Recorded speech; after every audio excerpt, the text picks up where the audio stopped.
Hello everyone, कैसे हैं आप सब लोग। लास्ट क्लास में मैंने आप लोगों के साथ परसेंटेज डिस्कस किया था। मैंने बताया था कि परसेंटेज कोई चैप्टर नहीं है, वो एक कॉन्सेप्ट है जो हम किसी भी क्वेश्चंस में अप्लाई कर सकते हैं, चाहे वो किसी भी चैप्टर के क्वेश्चंस हो, चाहे वो ज्योमेट्री हो, मेंसुरेशन हो, अलजेब्रा हो या फिर अर्थमेटिक के कोई भी टॉपिक हो। हम किसी भी क्वेश्चंस में परसेंटेज का अप्लाई कर सकते हैं। परसेंटेज को फ्रैक्शन में कैसे चेंज करते हैं, फ्रैक्शन को परसेंटेज में कैसे चेंज करते हैं, ये भी मैंने आप लोगों के साथ डिस्कस किया था। एंड अभी मैं आप लोगों को ये बताने वाली हूँ कि जब हम परसेंटेज को फ्रैक्शन में चेंज करते हैं देन उसके बाद उसे रेशियो में कैसे चेंज करते हैं, क्योंकि ये तीनों एक ही चीज़ है तो ये तीनों अलग अलग, परसेंटेज, फ्रैक्शन एंड रेशियो, ये तीनों अलग अलग हैं, लेकिन इस तीनों का जो फॉर्मेशन होता है वो एक ही तरीके से होता है।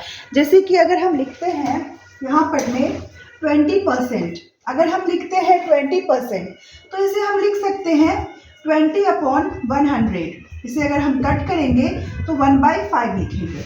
तो हमने यहाँ पर में परसेंटेज को फ्रैक्शन में चेंज किया एंड देन हम इसे रेशियो में भी चेंज कर सकते हैं।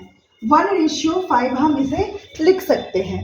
20% था जिसे हमने फ्रैक्शन में चेंज किया एंड इसे हमने रेशियो में चेंज किया। तो अगर हम इसे देखें तो बेसिकली ये तीनों है एक ही चीज़। इसका एप्लीकेशन जिस तरीके से हम यूज़ कर सकते हैं उस तरीके से हम इसे यूज़ करते हैं।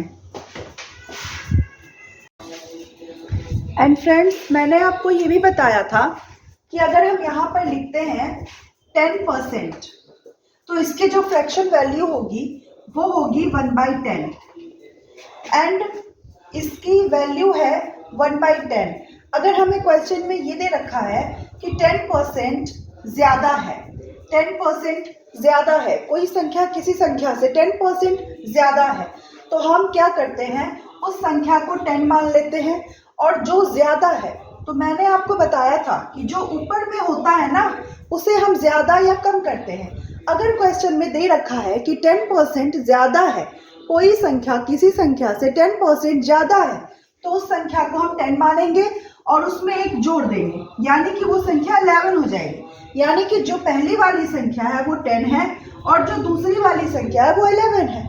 इसी तरीके से अगर हमें क्वेश्चन में ये दे रखा है कि कोई संख्या किसी संख्या से 10% कम है, कोई संख्या किसी संख्या से 10% कम है, तो हम सिमिलरली करेंगे 10% इज इक्वल टू 1/10, जो कि इसकी फ्रैक्शन वैल्यू है।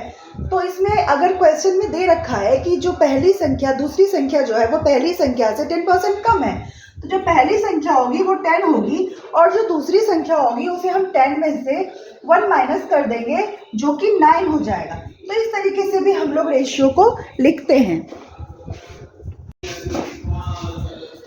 तो मैंने जो आप लोगों को परसेंटेज, फ्रैक्शन एंड रेशियो बताया, आई होप आप लोगों को ये तीनों चीज़ें समझ में आ गई होंगी। तो इसी तीनों चीज़ों से रिलेटेड ये क्वेश्चन देखते हैं, जो कि परसेंटेज का एक क्वेश्चन है।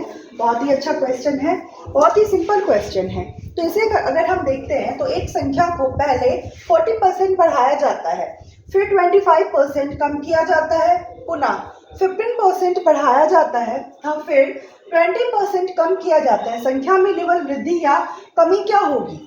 एक संख्या है जिसे 40% बढ़ाया गया, फिर 25% कम किया गया, फिर 50% बढ़ाया गया एंड 20% कम किया गया, तब उसमें वृद्धि हुई या कमी हुई? अगर वृद्धि हुई तो कितने परसेंट हुई और कमी हुई तो कितने परसेंट हुई? ये हमें फाइंड आउट करना है इस क्वेश्चन में। तो अब देखते हैं, संख्या को हम लोग 100 मान लेते हैं, तो क्या करेंगे, 100, जो संख्या थी वो 100 थी, 40% बढ़ा तो 40 बढ़ा यानी कि 140 हुआ। हमने आप लोगों को बताया है कि किस तरीके से बढ़ाते हैं और घटाते हैं। नेक्स्ट देखेंगे, 100 है, 25% कम हुआ, तो 100 में 25 कम करेंगे तो 75 हो जाएगा। उसके बाद देखेंगे 15% फिर से बढ़ाया गया, तो 100 में 15% बढ़ाया गया तो 115 हो गया। नाउ 20% कम किया गया, तो 100 में 20% कम किए तो ये आ गया हमारा 80। इसको हम सिंप्लीफाई करेंगे, जो कट सकता है उसको कट कर देंगे। कैसे कटता है, इस तरफ से इस तरफ कटेगा, एक साइड भी कट सकता है या यहाँ और यहाँ भी कट सकता है, इस तरीके से नहीं कटेगा। ओके, तो पहले कट करते हैं, ये जीरो कट हो गया, 5 and 7 कट हो गया, यहाँ कट हो गया 25 से, ये कट हो गया, ये कट हो गया 5 से, और ये कट हो गया हमारा 2 से। अब देखते हैं कि क्या कट हो सकता है। ये 4 और ये 4 कट हो सकता है। तो ये हमारा क्या आ गया, 25 गुना 50, ये 20 है 500, और यहाँ आ गया हमारा कितना 23 यानी 69, 483। अब पहले जो संख्या थी वो 500 थी और अब जो संख्या है वो 483 है। इस दोनों को हम माइनस कर लेंगे तो ये आ जाएगा हमारा कितना 71 यानी कि 70, यानी कि 17 जो दूसरी वाली है वो पहली वाली से 17 कम है। कितने पे कम है, तो 500 पे कम है। हमेशा नीचे में वो लिखते हैं जो पहले दिया रहता है, जिससे हमें निकालना होता है कि किससे कम या ज़्यादा है। इसे हम कट करेंगे, ये आ जाएगा हमारा 3.4%। ये आ जाएगा हमारा 3.4। ये जो साइन है ना, ये कम का साइन है, और ये जो साइन होता है ये ज़्यादा का साइन होता है। तो ये हो गया हमारा आंसर इस क्वेश्चन का। आई होप आप लोगों को ये क्वेश्चन समझ में आ गए होंगे। तो मैंने जो इस क्वेश्चन का सॉल्यूशन पहले बताया है आप लोगों को समझ में आया होगा, लेकिन जो मैंने पहले बताया है हम उस तरीके से कर सकते हैं, लेकिन उससे भी ज़्यादा शॉर्ट फॉर्म हम इस तरीके से कर सकते हैं जो मैं अभी बताने वाली हूँ। जैसे कि यहाँ पर दे रखा है हमें 40%, 25%, 15% एंड 20% देख लेना है। संख्या को पहले क्या किया गया है, 40% बढ़ाया गया है। तो आप लोग तो जानते ही हैं कि 40% की फ्रैक्शन वैल्यू क्या होती है, 2/5 होती है। तो डायरेक्ट हम क्या कर देंगे, 5 थी जो कि बढ़ करके 7 हो गई, 5 थी जो कि बढ़ करके क्या हो गई, 7 हो गई। अगर हमें 40% की फ्रैक्शन वैल्यू जो कि 2/5 होती है, अगर ये मेरे माइंड में, हमारे माइंड में रहेगा तो हमें ये करने की ज़रूरत ही नहीं पड़ेगी। हम डायरेक्ट क्या करेंगे, 5:7 कर देंगे। देन 25% की वैल्यू आप सब जानते होंगे 1/4 होती है। ये तो एकदम बहुत ही ईजी है। 25% कम किया जाता है यानी कि 4 से 3 में चेंज होता है। नाउ 15% की वैल्यू आप लोग जानते हैं 3/20 होती है। कैसे होती है मुझे बताने की ज़रूरत ही नहीं, आप लोग को जानते हैं 3/20 होती है। डायरेक्ट हम क्या करेंगे, 20:23। नाउ 20% की वैल्यू 1/5 होती है और ये कम किया जाता है 5 से 4। तो ये कितना ईजी वे में हो गया, हमें कोई भी कैलकुलेशन करने की ज़रूरत ही नहीं पड़ी। अगर हमें ये याद रहेगा कि 40% की वैल्यू 2/5 होती है तो हम डायरेक्ट 5:7 कर देंगे। 25% की वैल्यू 1/4 होती है तो हम डायरेक्ट कर देंगे, हमें इतना ज़्यादा दिमाग लगाने की ज़रूरत ही नहीं है। अब हम इसे कैलकुलेट करते हैं तो ये 4 से 4 गया बस। उसके बाद अब हम पहले की तरह इसे कैलकुलेट कर देंगे जो कि आ जाएगा 500 एंड 483। ये आ जाएगा हमारा 17/500 इंटू 100।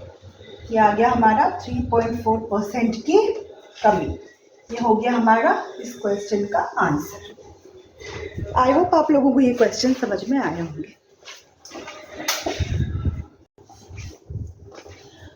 तो सिमिलरली हम लोग ये क्वेश्चन देखते हैं। क्वेश्चन में दे रखा है ए बी से 25% अधिक है, बी सी से 40% कम है, सी डी से 20% अधिक है, तो ए डी से कितना परसेंट कम होगा। रेशियो के फॉर्म में लिखेंगे A ratio B. A B से 25% अधिक है, 25% की वैल्यू क्या हमने देखा था 1/4। ए बी से 25% अधिक है, कौन अधिक है, ए अधिक है। किससे अधिक है, बी से अधिक है। तो बी अगर 4 होगा तो ए हो जाएगा 5। ठीक है। अब क्या है, बी जो है वो सी से,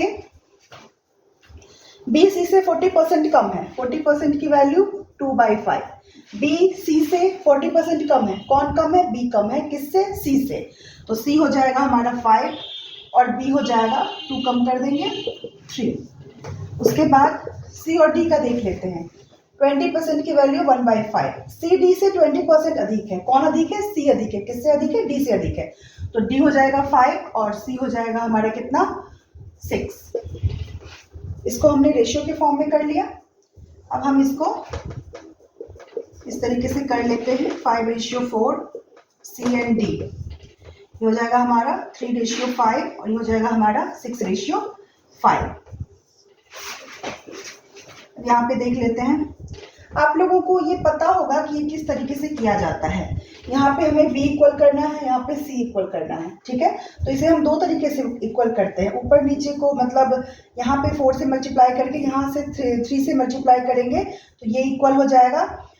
और एक और तरीका होता है कि यहाँ पर जो दे रखा है ना उसको यहाँ पर में लिख दो। जैसे यहाँ पे 4 है तो यहाँ पे 4 लिख दो, जैसे यहाँ पे 5 है तो यहाँ 5 लिख दो, यहाँ पर में 3 लिख दो और यहाँ पर में 6 है तो इस जगह पे 6 लिख दो। अब इसको मल्टीप्लाई कर दो। इसको अगर हम मल्टीप्लाई करते हैं तो कितना हो जाएगा? 90 हो जाएगा ये, और ये हो जाएगा हमारा कितना? 72। ये हो जाएगा कितना? ये हो जाएगा हमारा कितना? 120 और ये हो जाएगा हमारा कितना? 100। देख लेते हैं हमारा क्या कटने वाला है। तो हमारा ये कटने वाला है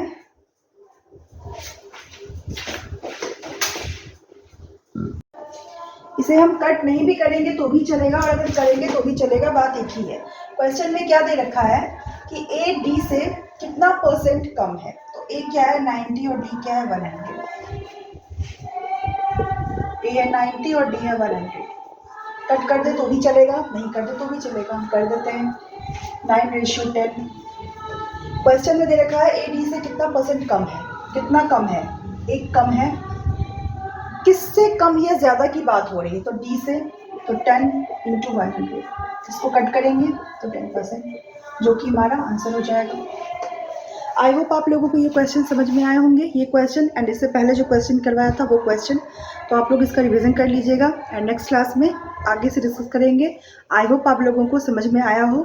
तो इसी तरीके से पढ़ते रहिए, मॉक टेस्ट देते रहिए और अपने आप को इम्प्रूव करते रहिए। तो मिलते हैं फिर नेक्स्ट वीडियो में। ठीक है, बाय बाय, टेक केयर।